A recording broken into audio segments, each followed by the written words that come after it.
নমস্কার বন্ধুরা, জয়াস ফুড রেসিপিতে তোমাদের সবাইকে স্বাগতম। আজকে আমি নিয়ে আসলাম খাসির মাংসের একটি রেসিপি। এভাবে খাসির মাংস রান্না করলে আশা করি সবাই পারফেক্ট একটি খাসির মাংসের রেসিপি পেয়ে যাবে। তো বন্ধুরা, আশা করি রেসিপিটি তোমরা পুরোপুরি দেখবে এবং ট্রাই করবে। আমি আবারও বলছি, এভাবে রান্না করলে তোমরা একেবারে গন্ধমুক্ত সুন্দর একেবারে পারফেক্ট একটি খাসির মাংস রান্নার রেসিপি পেয়ে যাবে। তো বন্ধুরা, চলো শুরু করা যাক। এখানে আমি 1.5 কেজিরও একটু বেশি খাসির মাংস নিয়েছি, আর এখানে নিয়েছি প্রায় 4 টেবিল চামচ মতো রসুন বাটা, আর এখানে নিয়েছি 2 চামচ জিরে এবং আদা পেস্ট করে একসঙ্গে শিলনোড়ায় বেটে নিয়েছি। আর এখানে কয়েকটি এলাচ, দারচিনি, তেজপাতা আস্ত আমি দিয়ে দিলাম হলুদের গুঁড়ো, আর দিয়ে দেবো লঙ্কার গুঁড়ো। হলুদ গুঁড়ো দিয়েছি 2 চামচের মতো, আর লঙ্কার গুঁড়ো দিয়েছি প্রায় 5 টেবিল চামচ মতো। আসলে আমি একটু ঝালটা বেশি দেবো, ঝালটা যে যার পছন্দ মতো দেবা।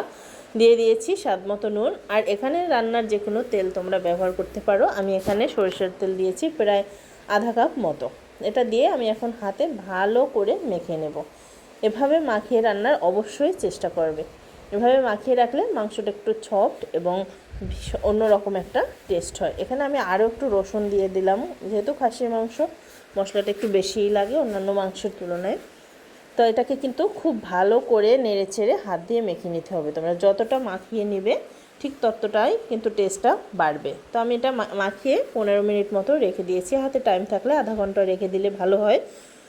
তো 15 মিনিট পরে আমি রান্নায় চলে আসলাম। রান্নার জন্য এখানে আমি প্রায় 1 কাপ মতো তেল দিয়ে দিয়েছি, আর দিয়ে দিয়েছি 1 কাপেরও বেশি পেঁয়াজ কুচি। পেঁয়াজটাকে কিন্তু একেবারে হলদে কালার করে ভেজে নিতে হবে।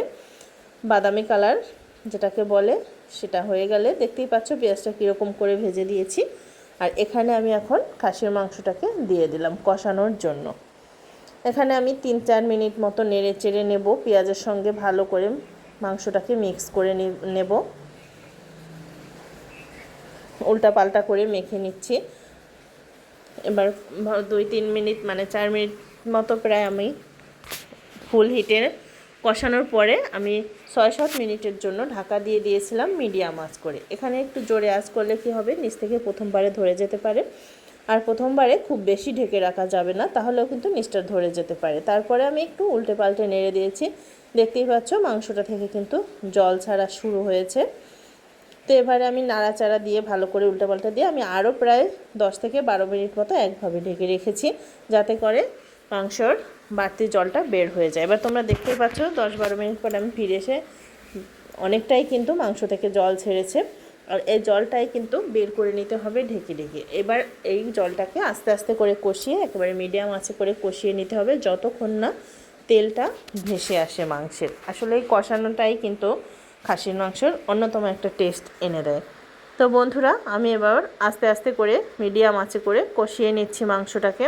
তেল ছাড়াও প্রায় শুরু হয়ে গেছে, তোমরা দেখতেই পাচ্ছ। আমি একটু ভালো করে দেখিয়ে দিচ্ছি। আর গন্ধটা যে সুন্দর বের হচ্ছিল সেটা আসলে তোমাদের বলে বোঝাতে পারবো না। দেখো, দেখতেও কিন্তু কালারটাও দারুণ আসতেছিল কষানোর পরে।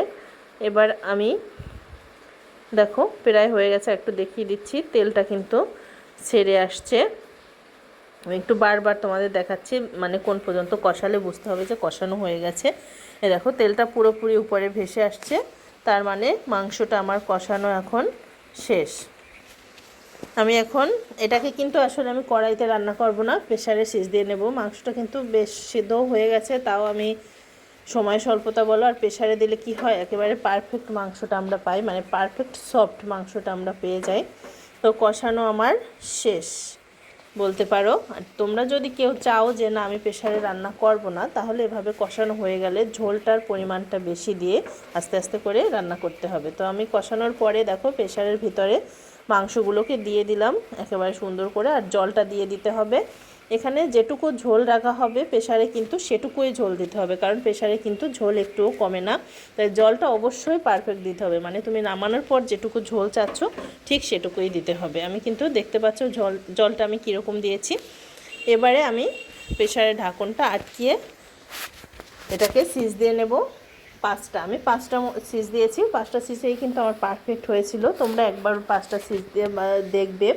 তারপরে যদি কারো মনে হয় যে না পারফেক্ট হয়নি, তাহলে কিন্তু আবার সিজ দিয়ে নিতে পারো। তো আমি 5টা সিজ হওয়ার পর সঙ্গে সঙ্গে কিন্তু ঢাকনটা খোলা যাবে না, ঢাকনটা যখন ইজি নিজের থেকে খুলে যাবে তখনই কিন্তু এটাকে খুলতে হবে। তো আমি ওটাকে বন্ধ করার 5টা সিটি বন্ধ করার পর প্রায় 15-20 মিনিট পরে আমি ঢাকনটাকে খুলে এসেছি। আর তোমাদের একটু দেখিয়ে দিতে চাচ্ছি যে আসলে মাংসটা কতটা সফট হয়েছে। দেখতেই পাচ্ছ আমি গরমের জন্য কিন্তু ভালো মানে দেখাতে পারিনি, তাও দেখলাম যে মাংসটা ছিঁড়ে গেছে। এখানে কিন্তু একটা আমি ভাজা মশলা করে নিচ্ছি। এখানে এলাচ দিয়েছি আমি 12 থেকে 14টি, কয়েকটা দিয়েছি দারুচিনি, দিয়েছি কয়েকটা গোলমরিচ, আছে 2-1টা লবঙ্গ এবং জিরে, প্রায় 1 থেকে 1.5 চামচ মতো আমি গোটা জিরে নিয়ে এটাকে কিন্তু তেলে নিচ্ছি কড়াইতে। এই মশলাটাই কিন্তু মাংসের আসল স্বাদ এনে দেবে এবং গন্ধ যেটা থাকে সেটা কিন্তু এই মশলাটায় দূর করে দেবে। এখানে আমি সম্বরার জন্য দিয়েছি 1টা শুকনো লঙ্কা, 2টো তেজপাতা আর দিয়ে দেবো গোটা 1/2 চামচ জিরে। সম্বরটা দিলেও কিন্তু মাংসে কিন্তু আলাদা একটা রং চলে আসে এবং একটা ফ্লেভার আসে আলাদা, এটাও দেওয়ার তোমরা অবশ্যই চেষ্টা করবে। আমি সম্বরটা দিয়ে মাংসটা ঢেলে দিয়েছি। ঢালার সময় অবশ্যই সাবধানে ঢালতে হবে যাতে হাতে না লেগে যায়। অনেকে চাইলে জালটা বন্ধ করে একটু ঠান্ডা করেও দিতে পারো। আমি কিন্তু মাংসটা দেখো ঢেলে দিচ্ছি। আর এই মশলাগুলোকে আমি শিলপাটায় একেবারে সুন্দর করে বেটে নেব। আসলে শিলপাটার বাটার মশলার কিন্তু টেস্ট অন্যরকম বরাবরই হয়, গুঁড়ো মশলা থেকে বাটা মশলার স্বাদ কিন্তু বেশি। মাংসটা যেহেতু আমার হয়ে গেছে, আর সম্বরার সময় কিন্তু আমি তেল দিয়েছি অল্প, কারণ মাংসটা আমার তেল ছিল অনেকটাই, তাই আর বেশি তেল দিলাম না। এবার আমি মশলাটা শিলনোড়ায় বেটে আমি কিন্তু মাংসের ভিতরে দিয়ে দিয়েছি। মাংসটা কিন্তু তোমরা দেখেই বুঝতে পারছো যে আসলে কতটা লোভনীয় হয়েছে। আর গ্রেভিটা তোমরা দেখো, ঝোলটা একেবারে পুরো মাখো মাখো। আমি তোমাদের একটু দেখিয়ে দিচ্ছি ঝোলটাকে, জাস্ট অসাধারণ অসাধারণ হয়েছিল রেসিপিটা। তোমরা এভাবে অবশ্যই ট্রাই করবে। আমি মশলাটা দিয়ে এটাকে প্রায় 40 সেকেন্ড মতো নাড়িয়ে নেব যাতে মশলাটা ভিতরে যায়। এরপরে আমি এটাকে ঢেকে চুলাটা অফ করে কিন্তু রেখে দেব আরও 10 মিনিটের মতো দমে রাখার পরে আমি 10 মিনিট পরে ফিরে আসলাম। এবার আমি তোমাদের দেখিয়ে দিলাম ফাইনালি লুকটা আমার মাংসের। তো বন্ধুরা অবশ্যই কমেন্টস করে জানাবে আমার রান্নাটা কেমন হয়েছে। ভালো লাগলে অবশ্যই আমার পাশে থাকবে, চ্যানেলটি সাবস্ক্রাইব করবে, কমেন্ট শেয়ার করবে এবং অবশ্যই আমার রান্নাটা ট্রাই করে তোমরা দেখবে। আশা করি সবার খুব ভালো লাগবে। এবার আমি আমার একটা পাত্রে রাখার জন্য মাংসগুলোকে ঢেলে নিচ্ছি। তোমরা বন্ধুরা অবশ্যই একটু নক করো, কেমন হয়েছে অন্তত জানিও, ভালো খারাপ হোক জানালে আমি আরও নতুন ভিডিও দেওয়ার উৎসাহ পাবো। দেখো আমি খেতে বসে গিয়েছিলাম কিন্তু রান্নাটা হওয়ার পরে ঝোলটা জাস্ট অসাধারণ ছিল, এতটাই সফট হয়েছিল মাংসটা। তো বন্ধুরা আজকের মতো সবাইকে টাটা, সবাই খুব ভালো থেকো এবং আমার পাশে থেকো।